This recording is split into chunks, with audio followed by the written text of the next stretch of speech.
Welcome back to your on YouTube channel. मैं हूँ Saima Peerzada and you are watching Saima Peerzada reaction channel. तो कैसे हो आप लोग? सो दोस्तों, आज हम रिएक्ट करने वाले हैं, एक इंटरेस्टिंग सा वीडियो है और ये वीडियो बेसिकली होने वाला है चाइनीज़ और जो कि अपना पॉइंट ऑफ व्यू दे रहे हैं रिगार्डिंग अर्नब गोस्वामी जी के बारे में।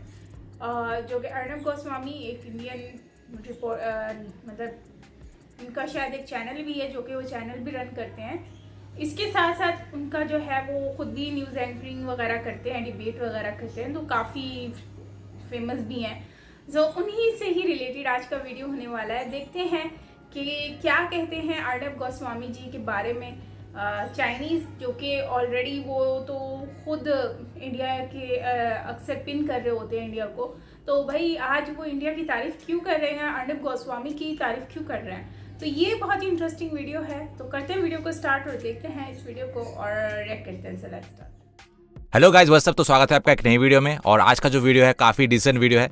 2 ही दिन पहले अपलोड किया है। एक चाइनीज़ यूट्यूबर ने जब अर्नब गोस्वामी की स्पीच जो है, जो जिसके बारे में बहुत लोगों को ऑलरेडी पता है, लेकिन अभी हम इस वीडियो में दोबारा देखेंगे उसको। लेकिन वो जो है चाइनीज़ में ट्रांसलेट करके जब चाइनीज़ लोगों को दिखाया उस वीडियो को, तो आपको पता चलेगा कि मतलब चाइनीज़ लोगों के क्या रिएक्शन थे।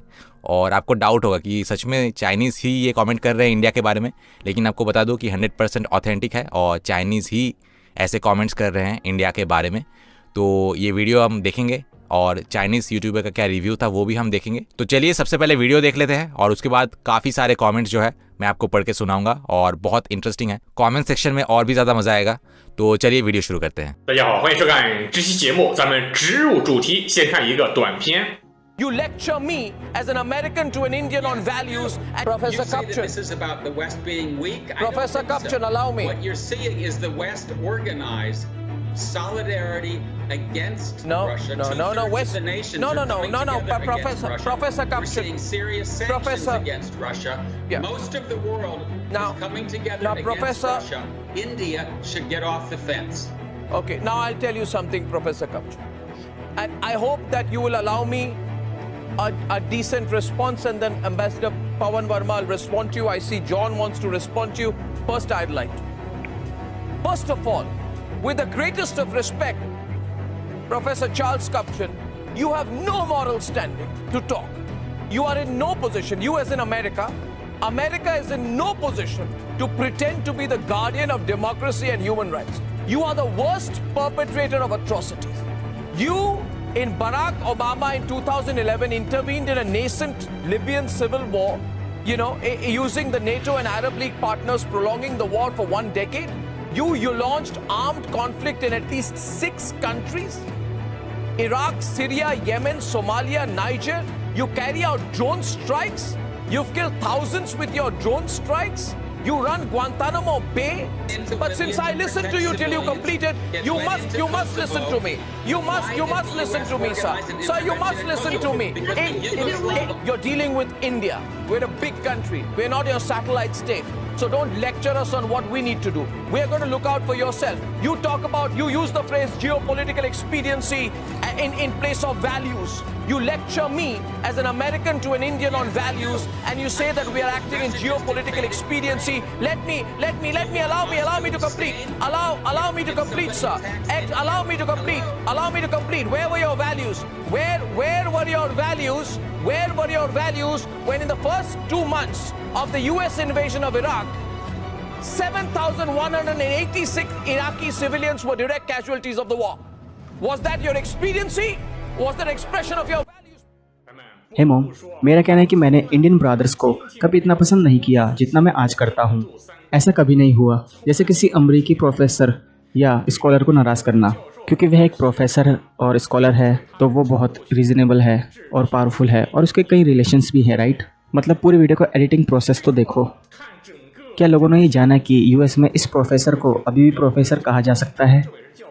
जब आप छात्रों के सामने पोडियम पर खड़े होते हैं और बात करना शुरू करते हैं, तो क्या आप एक व्यक्ति के रूप में योग्य या अयोग्य महसूस करते हैं? अगर अमेरिकन वैल्यूज़ की बात करें, क्या आपने इस बात पर कभी विचार किया है कि अमेरिकन वैल्यूज़ ने दूसरे देशों में कितनी आपदा लाई है, राइट? बिल्कुल नहीं। अरे क्या आपके पास इराक और सीरिया को देखने का साहस है? तुमने क्या भयानक काम किया। क्या आप में इसका सामना करने की हिम्मत है? और ये यूएस के पूर्व विदेश मंत्री किस तरह की चीज़ है। हाल ही में उनका निधन हो गया। उन्होंने सीधे तौर पर कहा कि इसकी कीमत इराक में 5 लाख बच्चों के लॉस के बराबर थी। मैं सोच रहा हूँ, अगर आपके परिवार में कोई बच्चा है, क्या आप अपने बच्चों को बता सकते हैं कि तुम्हारी मौत इसके लायक है? वह ऐसा नहीं कहेगा, लेकिन वह इराकी बच्चों के सामने ऐसा कह सकता था। अब मानव स्वभाव कहाँ है? मैं इसे बिल्कुल नहीं देख सकता। और उनमें अभी भी ऐसे बहुत हैं बुद्धिहीन राजनेता जो अभी भी यूएस के बारे में अंधविश्वासी हैं। मैं सिर्फ इतना कहना चाहता हूँ कि जब आपके परिवार के अपने बच्चों को वही दुर्भाग्य भुगतना होगा, तो जब आप दोबारा बात करेंगे तो मैं आप पर विश्वास करूँगा, अन्यथा आप बिल्कुल विलन हैं। जहाँ तक चाइना का सवाल है, हम भारत को यूएस के साथ नहीं जाने दे सकते। ये वह लक्ष्य है जिसे हमें हासिल करना है, इसलिए भारत में हमारी प्रगति का बहुत स्वागत है। हमारे विदेश मंत्री अब उसी लक्ष्य को हासिल करने के लिए इंडिया गए हैं। इसका मतलब है कि जब भी संभव होगा, हम चाइना और इंडिया के बीच के संबंधों को करीब लाएंगे और इंडिया को कभी भी यूएस के पास नहीं जाने देंगे। यदि इंडिया यूएस के अधीन आता है तो यूएस बेईमान होगा। जब रशिया की रियासत बड़ी मदद नहीं कर पाती है, तो वे चाइना को नियंत्रण करने के लिए यूरोप को लामबंद करना शुरू कर देगा। हो सकता है कि इस समय आशियान दबाव ना झेल पाए, इसलिए यूएस की रशिया के समान चाइना के खिलाफ प्रतिबंध लगाने की बहुत बड़ी संभावना है। दूसरे शब्दों में, इसलिए हम इंडिया को बहुत विनम्र लगते हैं। उदाहरण के लिए ब्रिटेन में संसद के निचले सांसद के अध्यक्ष ने इस बार एक और रिफ्लेक्शन प्लान रद्द कर दिया। उन्होंने रद्द क्यों किया? क्योंकि उन्हें लगता है कि वे रशिया पर प्रतिबंध लगाने की यूएस की योजना का पालन करने के लिए भारत को राजी नहीं कर सकते। वे भारत को मनाने में असमर्थ थे। वहां जाने का कोई मतलब नहीं था और इसलिए ब्रिटेन ने ही यात्रा रद्द कर दी। और फिर चाइना के विदेश मंत्री योजना के अनुसार इंडिया पहुंचे और हमारी यात्रा शुरू की। इसलिए इस संबंध में मैं जो बात व्यक्त करना चाहता हूं, वह यह है कि जब तक हम इसे अच्छी तरह से संभालते हैं, तब तक इंडिया के यूएस में पूर्ण रूप से स्थानांतरित होने की संभावना लगभग 0 है। तो सबसे पहले एना चेन ने लिखा है कि इंडियन लोग ये डिबेट देख के बहुत प्राउड फील कर रहे होंगे और जर्नलिज्म की ऐसी हाई क्वालिटी ने चाइनीज लोगों का भी दिल जीत लिया। I like this host so much. उन्होंने जो बोला वो दुनिया के 90% लोगों की दिल की बात है। उसके बाद काइचैक चून ने लिखा है कि किसी भी चाइनीज टीवी होस्ट में इतना ऑडेसिटी, करेज और राइटियसनेस नहीं है। इन शॉर्ट अगर मैं हिंदी में समझाऊं तो किसी भी चाइनीज रिपोर्टर के में उतना दम नहीं कि वो यूएसए को उसके मुंह पे रख के झाड़ दे। एक देश का मीडिया ही उसका बैकबोन होता है और इंडिया के पास वो है। उसके बाद किनवाई एनजी ने लिखा है कि ये बहुत रेयर है जब किसी रिपोर्टर को ऐसे खुलेआम क्लियर कट फैक्ट्स बताते देख रहा हूं। कोई मुझे कुछ भी कहे, I have to give a thumbs up to this video. He has indeed spoken the truth. उन्होंने वो सच कहा जो कि मेजोरिटी देश कहना चाहते हैं, जिन्होंने इन इंपेरियलिस्ट यूएसए के हाथों सफर किया है। उसके बाद सी नाइचुन ने लिखा है कि आज मैंने ये डिबेट देखा और इसको मैंने काफी एंजॉय भी किया। अब तो मुझे इंडिया बहुत पसंद आने लगा है। उसके बाद एम क्वीन ने लिखा है कि ये सच में अनबियरेबल है कि अमेरिकन्स हमेशा खुद को मॉरल हाई ग्राउंड्स में रखते हैं और दूसरों को क्रिटिसाइज करते हैं, जैसे कि उन्होंने ऐसा या फिर इससे भी कई ज्यादा बदतर चीजें की ना हो।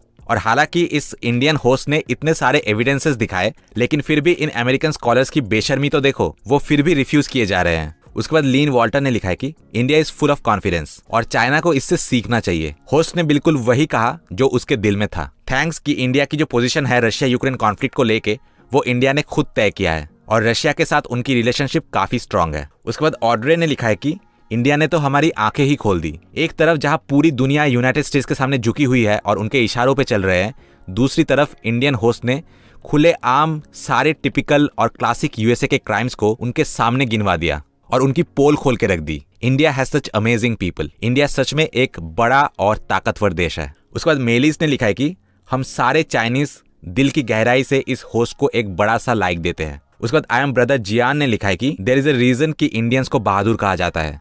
आई अपलॉड हिम। उसके बाद लेजी ने लिखा है कि इनको सुनने के बाद आई एम स्पीचलेस। हमारे देश के सो कॉल्ड स्कॉलर्स तो अमेरिका के सामने अपना मुंह भी ठीक से खोल नहीं पाते। उसके बाद फनी चैन ने लिखा है कि it's better to be a country जिसका एक बैकबोन हो और जो स्वतंत्र हो, instead of being a fucking slave. Long live India. उसके बाद डायरेक्टर तियान ने लिखा है कि टू बी ऑनेस्ट, इंडिया एक ऐसा देश है जिसकी एक बहुत लंबी हिस्ट्री है और इसीलिए इंडिया बहुत एक्सपीरियंस्ड है सही और गलत को परखने में, विच मेक्स मी ऑस्ट्रक। अच्छे प्रिंसिपल्स को अपनाना तो आसान है, लेकिन उसको कंटिन्यू रखना बहुत मुश्किल है और इंडिया ने वो कर दिखाया है। उसके बाद ई चू ने लिखा है कि इंडिया एक ऐसा ताकतवर देश है कि उसके पड़ोसी देश उससे डरते हैं। लेकिन अगर हम इंडिया और रशिया के दोस्ती के बारे में बात करें तो दोनों ऐसे देश हैं जिन्होंने कभी भी एक दूसरे का साथ नहीं छोड़ा। These two brothers deserves all the praises। इन दोनों भाइयों को दिल से रिस्पेक्ट है। उसके बाद ईसाया ने लिखा है कि इंडिया में बहुत सारे लोग बहुत सेंसिबल है और इसका एग्जाम्पल और भी एक बार इस होस्ट को देख के मिला। He speaks rationally with no restraints. अब बताओ चाइना में कितने ऐसे दलेर लोग होंगे जो ऐसा कर सकते हैं? शायद कोई भी नहीं। ये मैं नहीं कह रहा हूँ, उनका ही कमेंट का एक हिस्सा है जो उन्होंने कहा। उसके बाद क्विंग फेंग सियाओ ने लिखा है कि जरा हमारे देश के रिपोर्टर्स को तो देखो, ऐसा लगता है कि जैसे कॉन्स्टिपेशन हो रखा है, मुंह ही नहीं खुलता। This Indian host really hit the nail on the head और अमेरिकन्स की बोलती बंद कर दी। तो दोस्तों आज मैं कमेंट का सिलसिला यहीं पे खत्म करूंगा। मिलते हैं आपसे नेक्स्ट वीडियो में। Till then goodbye. तो ये थी चाइनीज की कुछ कमेंट्स। समझ से बाहर ये है कि चाइनीज को वैसे ज़्यादातर मैंने देखा है कि उनको तो इंग्लिश भी नहीं आती, तो ये उन लोगों को समझ कैसे आ गई, बहुत बड़ी बात है कि उन लोगों ने चाइनीज जो है उनको इंग्लिश समझ आ रही है। दूसरी बात, आई एम वेरी सरप्राइज कि इनको चाइनीज को इतनी ज़्यादा इंग्लिश आती नहीं है। अक्सर मैं पाकिस्तान में भी इनको देखती हूँ कि मोबाइल में ही ये हर चीज़ दिखा रहे होते हैं और इन मोबाइल में दिखाने की वजह से काफ़ी वर्ड्स जो हैं वो मुझे खुद भी आ गए हैं, मतलब चाइनीज़ वर्ड्स जैसे ईशोंग और जो है नी हाओ, इस तरह से करके कुछ वर्ड्स ना। तो मतलब ये कुछ पानी को भी, मतलब पानी वगैरह और इस तरह की चीज़ें। तो एनीवेज हम बात कर रहे हैं अर्नब गोस्वामी जी की डिबेट के ऊपर। तो अर्नब गोस्वामी जी बेसिकली काफ़ी इन्हीं चीज़ों से बहुत ज़्यादा फेमस हैं। अक्सर न्यूज़ में कोई उनके चैनल पर आ रहा होता है या उनकी डिबेट के साथ आ रहा होता है तो उनको लोग बहुत ही ज़्यादा जो है वो उनको प्रॉपर तरीके से, और स्पेशली वो इंग्लिश में बहुत ज़बरदस्त डिबेट करते हैं। ये मैंने उनमें नोट किया है और नो डाउट उनकी इंग्लिश आला किस्म की है। तो ये चाइनीज़ जो है वो बेसिकली यहाँ पर जो मुझे लग रहा है वो, क्योंकि यूएसए के को अर्नब गोस्वामी जी तो ट्रोल कर रहे थे, उनको सही का जवाब दे रहे थे जबकि उनके पास कोई आंसर था नहीं। तो अर्नब गोस्वामी जी की ये वाला जो एफर्ट था वो मुझे अच्छा लगा और वो ये कोई नया नहीं है उनके लिए, क्योंकि ये उन्होंने हमेशा हर उसके साथ ऐसा किया है जो इस तरह से करता आ रहा है, जो नेगेटिव चलता है भारत के खिलाफ या फिर कोई भी इस तरह की चीज़ करता है। लेकिन जो यूएसए है वो हमेशा प्रोपेगेंडा करने की कोशिश करता है इंडिया के खिलाफ। तो अर्नब गोस्वामी जी ने तो सही उसको धोया और उसके पास तो इतने जवाब भी नहीं था कि वो जवाब दे सके, ठीक है ना। लेकिन यहाँ पर मज़े की बात ये है कि जो चाइनीज़ हैं, चाइनीज़ अपनी अब मैदान में आ पड़े हैं। अब वो क्या कर रहे हैं कि वो बड़े अप्रिशिएट कर रहे हैं, भाई अर्नब गोस्वामी जी तो भाई बहुत अच्छे हैं और उन्होंने तो यूएसए का मुंह बंद कर दिया, उनके मुंह पे पट्टी लगा दी, ढींग कर दिया, फलान कर दिया। अब यहाँ पर मेरे पास कुछ पॉइंट्स हैं। मैं ये कहती हूँ कि भाई अर्नब गोस्वामी जी जितने भी मतलब कि शातिर हैं, उन्होंने जो भी बोला वो अपनी कंट्री को डिफेंड करने के लिए बिल्कुल ठीक है और वो कभी भी इस तरह की बात नेगेटिव होती है वो हमेशा वहाँ पर डिफेंड करते हैं। लेकिन यहाँ पर मैं एक चीज़ सोच रही थी कि क्या चाइनीज़ को फिर भी हमें जो इतने मीठे बोल रहे हैं, तो क्या फिर भी इंडिया इसको अपनी वो करेगा, मतलब रहम की नज़र से देखेगा।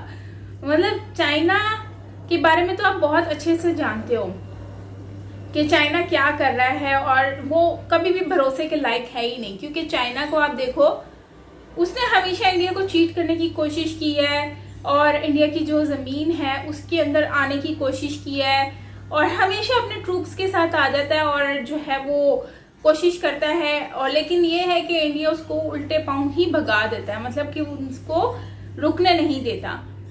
तो अब चाइना और यूएसए, अगर यूएसए भरोसे के लायक नहीं है तो चाइना भी, मुझे लगता है कि चाइना भी भरोसे के लायक नहीं है। कल को अगर यूएसए उठकर आ जाए और बोले कि तुम लोगों ने चाइना को बहुत ही अच्छे से मतलब जवाब दिया, हम लोग इम्प्रेस हो गए और हम लोग जो हैं बहुत ही खुश हुए और हम वी लव इंडिया, तो क्या इस बात पे इंडिया इस चीज़ को एक्सेप्ट कर लेगा? मुझे नहीं लगता कि कभी भी करेगा। मतलब वो हाँ जी ठीक है, थैंक यू सो मच ये बोल देगा, लेकिन दिल से तो कभी भी वो लोग नहीं एक्सेप्ट करेंगे। वो दिल से तो वो समझ चुके हैं ना कि ये दुश्मन जो मीठे बन रहे हैं बेसिकली अंदर से हमारे लिए जहर फेंक रहे हैं। ठीक है, इनको मौका मिलेगा ये हमें कभी भी गलती करने की कोशिश कर देंगे। तो खैर आप लोग, मेरा क्वेश्चन आपसे यही है कि इंडिया को चाइना पे भरोसा करना चाहिए? जिस तरह से इन लोगों के ये मीठे मीठे बोल हैं, इन बोलों में इंडिया को आना चाहिए कि नहीं आना चाहिए? और चाइना और जो यूएसए है, इनकी जो चीज़ें हैं उसके अकॉर्डिंगली आपको क्या लगता है कि इंडिया को इनके मीठे बोलों से फ़ायदा होगा या फिर इंडिया इनकी बोलों को सिर्फ नॉर्मल लेगा और इग्नोर कर देगा? तो कमेंट में ज़रूर लिखिएगा, आपका आंसर जानना चाहूँगी। मिलते हैं नेक्स्ट वीडियो के साथ। Till then take care, bye bye. Channel को सब्सक्राइब नहीं किया तो लाजमी सब्सक्राइब कीजिएगा।